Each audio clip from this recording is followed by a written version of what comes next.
Karthik Deepa serial April 3 இன்றைக்கான எபிசோடுக்கான review தாங்க இந்த வீடியோவில் நம்ம இன்றைக்கி பார்க்க போகிறோம்.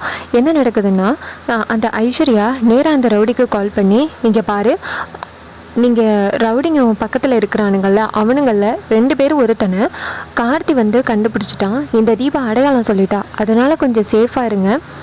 2 நாள் கழித்து அவனுங்க தேடுறதை நிப்பாட்டிடுவானுங்க. அப்போ அபிராமியை கொண்டு போய் மலை உச்சிலேருந்து தள்ளி விட்டு கொன்னுருங்க. போலீஸ் கேஸ் வராமல் நான் பார்த்துக்கிறேன் அப்படின்னு அந்த ஐஸ்வர்யா சொல்கிறாங்க. இதை கேட்டுட்டு அந்த ரவுடியும் சரிங்க மேடம் அப்படின்னு சொல்லிட்டு ஃபோனை கட் பண்ணுறாங்க. கட் பண்ணிவிட்டு நேராக அந்த ரவுடிகளை கூப்பிடுறாங்க. பிரசாந்த், மணி இங்கே வாடா அப்படின்னு. அப்போ ரவுடிங்க வராங்க. அப்போ அந்த ரவுடி சொல்கிறான், இங்கே பாருங்கள், அந்த கார்த்தி நம்மளை வந்து ஈஸியாக கண்டுபிடிச்சிருவான்னு மேடம் சொல்கிறாங்க. மேடம் கொஞ்சம் பயப்படுறாங்க. அதனால நீங்கள் வச்சுருக்கிற ஃபோனை என் கையில் கொடுங்க அப்படின்னு. அப்போ பிரசாந்தும் மணியும் ஃபோனை கொடுக்குறாங்க. அப்போ மணி சொல்கிறாரு, என்னன்னா எங்களையே சந்தேகப்படுற அப்படின்னு. அதுக்கு அவர் சொல்கிறாரு, இந்த மாதிரி சுச்சுவேஷனில் சந்தேகப்பட்டு தான் ஆகணும், ஏன்னா ஃபோனை வச்சு ஈஸியாக ட்ராக் பண்ணிடுவாங்க, அதனால தான் நான் ஃபோனை கேட்குறேன் அப்படின்னு சொல்லிட்டு ஃபோனை வாங்கி வச்சுக்கிறாரு. அப்போ அபிராமி சொல்கிறாங்க, என்னை 2 நாள் கழித்து அவுத்து விட்டுருவீங்கல்ல அப்படின்னு. அதுக்கு ரவுடி சொல்கிறாரு, இங்கே பாரு, வாயை மூடு, இல்லைன்னா மறுபடியும் வாயில் பிளாஸ்டரியை போட்டு ஒட்டிடுவோம் அப்படின்னு. அப்போ சீனசிப் பண்ணி நம்ம கார்த்தியை காமிக்கிறாங்க. கார்த்தி, சரவணன், இன்னொரு போலீஸ் 3 பேருமே சேர்ந்து மணியோட ஒய்ஃபை பார்க்குறதுக்காக மணி வீட்டுக்கு போகிறாங்க. அங்கே சித்ரா இருக்காங்க. அப்போ போலீஸ் போயிட்டு சித்ராவை வெளியில் கூப்பிட்றாங்க. சித்ரா வெளியில் வந்ததோட, சார் நீங்கள் யார், உங்களுக்கு என்ன வேணும் அப்படின்னு கேட்க, அப்போ கார்த்தி சொல்கிறாரு, எங்கள் அம்மாவும் உன் புருஷன் கடத்திட்டு போயிட்டாரு, தயவு செஞ்சு அவர் எங்கே இருக்காருன்னு சொல்ல அப்படின்னு. அதுக்கு சித்ரா சொல்கிறாங்க, சார் அவர் எங்கே இருக்காருன்னே எனக்கு தெரியாது சார், வாரத்தில் 1 நாள் வீட்டுக்கு வருவார், அவரை நான் அதிகமாக பார்க்குறதும் கிடையாது, இந்த மாதிரி ஒரு மனுஷனை கல்யாணம் பண்ணிவிட்டு நான் ரொம்ப கஷ்டப்பட்டுக்கிட்டு இருக்கேன் அப்படின்னு.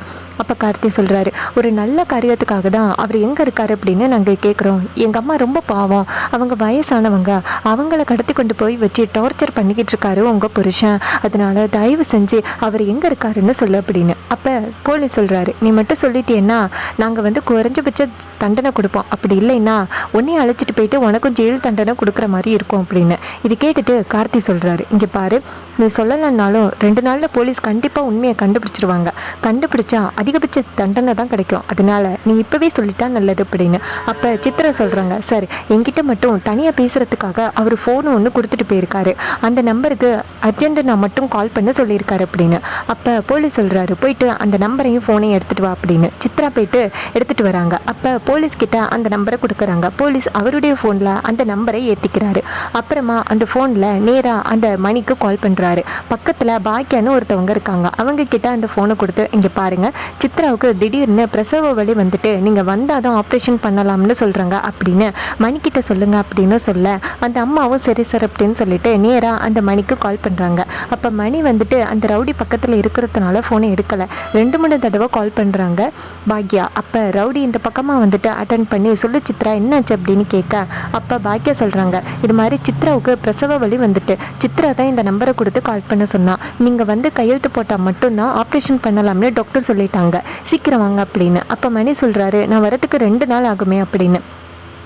அப்போ பாக்கியா சொல்கிறாங்க, இங்கே பாருங்கள், உங்கள் மனைவிக்கு ரொம்ப சிவியராக இருக்குது, அதனால சீக்கிரம் வாங்க அப்படின்னு. உடனே ரவுடி கேட்குறாரு, எந்த ஹாஸ்பிட்டல் அப்படின்னு. அப்போ அந்த பாக்கியா சொல்கிறாங்க, காமாட்சி ஹாஸ்பிட்டல் அப்படின்னு. இதை கேட்டுட்டு மணியும், சரி நான் இன்னும் கொஞ்சம் நேரத்தில் வந்துடுறேன் அப்படின்னு சொல்லிட்டு கட் பண்ணுறாரு. அப்போ பாக்கியா சொல்கிறாங்க, சார் அவர் கண்டிப்பாக வந்துடுவார் அப்படின்னு. அதுக்கப்புறமா போலீஸ் சொல்கிறாரு, சரி 2 பேரும் கிளம்பி நேராக ஹாஸ்பிட்டல் வாங்க அப்படின்னு சொல்கிறாங்க. சித்ராவும் பாக்கியாவும் சேர்ந்து ஹாஸ்பிட்டல் கிளம்புறாங்க. இன்னொரு பக்கம் நம்ம மீனாட்சி, தீபா, மைதிலியை காமிக்கிறாங்க. அப்போ மீனாட்சி சொல்கிறாங்க, எனக்கு என்னமோ அத்தை காணாமல் போனதுக்கு கடத்தினத்துக்கு அந்த ஐஸ்வர்யா, ராஜேஸ்வரி, ரியா 3 பேரும் தான் காரணமாக இருப்பாங்களோன்னு தோணுது. அவங்க 3 பேரையும் மட்டும் செவ்விலே ஒன்று கொடுத்தா கண்டிப்பாக உண்மையை சொல்லிடுவாங்க அப்படின்னு. அதுக்கு தீபா சொல்கிறாங்க, இங்கே பாருங்கக்கா, அவங்க அந்த மாதிரி ஆள் கிடையாது, அத்தை மேலையெல்லாம் இந்த அளவுக்கு அவங்க கோவமாக இருக்கவே மாட்டாங்க, தப்பாக நினைக்காதீங்க அப்படின்னு. அதுக்கு மீனாட்சி சொல்கிறாங்க, தீபா நீ தான் வெளுத்ததெல்லாம் பாலுன்னு நினச்சிக்கிட்டு இருக்க, அவளுங்க எப்படிப்பட்டவளுங்கன்னு எனக்கு தெரியும், உன்னையவே தப்பாக நியூஸ் கொடுத்து உன்னை அசிங்கப்படுத்த வச்சவளுவ, இதெல்லாம் பண்ண மாட்டாளுன்னு நினைக்கிறியா அப்படின்னு. அதுக்கு மைதிலி சொல்கிறாங்க, மீனாட்சி ஏற்கனவே வீட்டில் பிரச்சனையாக இருக்குது, இந்த நேரத்தில் நம்ம இந்த மாதிரி அவங்க மேலே பழி போட்டோம்னா நம்மளை தான் எல்லோரும் திட்டுவாங்க அப்படின்னு. அதுக்கு தீபா சொல்கிறாங்க, ஆமாம் மீனாட்சி அக்கா, கொஞ்சம் பொறுமையாக இருங்க, கார்த்திக் சார் இன்னும் கொஞ்சம் நேரத்தில் அபிராமி அத்தையை கண்டுபிடிச்சிடுவாங்க, கண்டுபிடிச்ச பிறகு அதுக்கு யார் உடந்தையோ அவங்கள நம்ம சும்மா விட வேணாம் அப்படின்னு சொல்கிறாங்க. அதுக்கப்புறமா சீனை செட் பண்ணி ஹாஸ்பிட்டலில் காமிக்கிறாங்க. ஹாஸ்பிட்டலில் சித்ராவை அட்மிட் பண்ணியிருக்காங்க. அப்போ போலீஸ் சொல்கிறாங்க, இங்கே பாரு, கொஞ்சம் நேரத்தில் உன் புருஷன் வந்துடுவான், அவன்கிட்ட எதுவும் உண்மையை வளரிடாத, அவன் உண்மையை சொல்லிட்டா எங்களுக்கு பிரச்சனை இல்லை அப்படின்னு. அதுக்கு சித்ரா சொல்கிறாங்க, சரி சார், ஆனால் என் புருஷனை மட்டும் எதுவும் பண்ணிடாதீங்க அப்படின்னு. அதுக்கு போலீஸ் சொல்கிறாரு, அவர் உண்மையை சொல்லிட்டா எந்த வித பிரச்சனையும் இல்லை அப்படின்னு சொல்கிறாரு. அதுக்கப்புறமா வெளியிலலாம் போலீஸ் இருக்காங்க. கார்த்தி சொல்கிறாரு, சார் அவன் மட்டும் தப்பிச்சு போகக்கூடாது அப்படின்னு. அப்போ சரவணன் சொல்கிறாரு, வெளியில் நிறைய பேரை நிற்க வச்சுருக்கேன், அவன் இந்த இடத்த விட்டு போகிறதுக்கு வாய்ப்பே கிடையாது அப்படின்னு சொல்கிறாங்க. அதே நேரத்தில் நம்ம மணி நேராக அந்த ஸ்டேஷனுக்குள்ளே வராரு, அந்த ஹாஸ்பிட்டலுக்குள்ளே வராரு. அப்போ பின்னாடி இருக்கிற போலீஸ் எல்லாமே சரவணனை அலர்ட் பண்ணுறாங்க, சார் அவன் வந்துக்கிட்டு இருக்கான் அப்படின்னு. அப்போ சரவணன் அலர்ட் ஆகுறாரு. அப்போ மணி நேராக சித்ரா இருக்கிற ரூமுக்குள்ளே போகிறாங்க. அப்போ சித்ரா சொல்கிறாங்க, வந்துட்டியா ஐயா அப்படின்னு. அப்போ பாக்கியம் சொல்கிறாங்க, இது மாதிரி உள்ளார தான் சித்ரா இருக்கா, போய் பாரு அப்படின்னு. அப்போ மணி போய்ட்டு சித்ராவை பார்க்குறாங்க. அப்போ டக்குன்னு நம்ம கார்த்தியும் சரவணனும் ரூம்குள்ளே வராங்க. 2 பேரையும் பார்த்துட்டு மணி சித்ராவை முறைச்சிட்டு அந்த இடத்துலேருந்து ஓட பார்க்குறாங்க. அப்போ டக்குன்னு போலீஸ் பிடிக்கிறாங்க. பிடிச்சி, இங்கே பாடுறா, உண்மையை சொல்லலையெல்லாம் உன்னை அடிப்பேன் அப்படின்னு சொல்ல சித்ரா சொல்கிறாங்க, என்ன சார் என் புருஷனை ஒன்றும் பண்ண மாட்டேன்னு சொன்னீங்க, இப்படி மிரட்டுறீங்களே அப்படின்னு. அதுக்கு கார்த்தி சொல்கிறாரு, சரவணன் அவரை விடுங்க, இங்கே பாரு, நீ உண்மையை சொல்லிட்டேன்னா உனக்கு குறைஞ்சபட்ச தண்டனை கிடைக்கும், இல்லைன்னா உன் பொண்டாட்டி பிள்ளைய பார்க்க முடியாத அளவுக்கு பண்ணிடுவோம் அப்படின்னு. அப்போ அந்த சித்ரா சொல்கிறாங்க, இங்கே பாரியா, குழந்தை மேலே நீ உண்மையிலேயே பாசமாக இருந்தியன்னா தயவு செஞ்சு அவங்க கேட்குறதுக்கு உண்மையை சொல்லியா அப்படின்னு. அப்போ மணி சொல்கிறான், சரி சார் நான் உண்மையை சொல்லிடுறேன் அப்படின்னு. அப்போ கார்த்தி கேட்குறாரு, எங்கள் அம்மாவை எங்கே வச்சுருக்கீங்க அப்படின்னு. அப்போ ரவுடி சொல்கிறான், நீங்கள் கடைசியாக போனீங்களே குடோன், அந்த குடோனில் தான் உங்கள் அம்மாவை வச்சுருக்கோம் அப்படின்னு.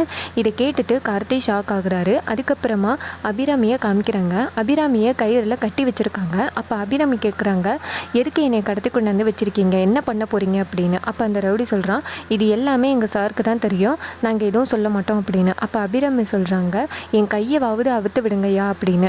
அப்போ அந்த ரவுடி சொல்கிறான், சாப்பிட்றையில் மட்டும்தான் கையை அவுத்து விடணும்னு பாஸ் சொல்லியிருக்காரு, அதுக்கப்புறம் கையை அவுத்து விட மாட்டோம், நீ கம்முன்னு இரு அப்படின்னு. அப்போ அபிராமி சொல்கிறாங்க, ஐயோ கடவுளே, எனக்கு யாருமே இல்லாத அனாதையாக இருக்கிறேனே, நான் இந்த வீட்டை விட்டு வந்தது தப்பு, என் பிள்ளை இந்நேரம் என்னை தேடுறதுக்கு எவ்வளோ கஷ்டப்படுவானோ தெரியலையே அப்படின்னு அபிராமி ரொம்ப ஃபீல் பண்ணுறாங்க. இன்னொரு பக்கம் நம்ம தீபா மீனாட்சி கிட்ட கண்டிப்பாக அந்த ராஜேஸ்வரி, ஐஸ்வர்யா, ரியா 3 பேருமே அத்தையை கடத்த சொல்லியிருக்க மாட்டாங்க. நான் இந்த வீட்டுக்கு மருமகளாக வந்ததுனால தான் ஐஸ்வர்யாவுக்கு கோவம், அதனால் என்னை இந்த வீட்டை விட்டு துரத்தி அடிக்கிறதுக்கு முயற்சி பண்ணா. ஆனால் அத்தை என்ன பண்ணாங்க, அத்தை மேலே ஐஸ்வர்யாவுக்கு பாசம் இருக்கிறதுனால அத்தையெல்லாம் கடத்துகிற அளவுக்கு ஐஸ்வர்யா பண்ண மாட்டா அப்படின்னு சொல்கிறாங்க. மீனாட்சி சொல்கிறாங்க, நீ தான் நம்பிக்கிட்டு இருக்க, வேணும்னா பாரு, நான் சொல்கிறது தான் உண்மையாக இருக்க போகுது அப்படின்னு. அதோட எபிசோடை ஃபினிஷ் பண்ணியிருக்காங்க. இது வரைக்கும் இந்த வீடியோவை பார்த்து உங்கள் எல்லாருக்குமே ரொம்ப நன்றி. தேங்க்ஸ் ஃபார் வாட்சிங். பபாய்.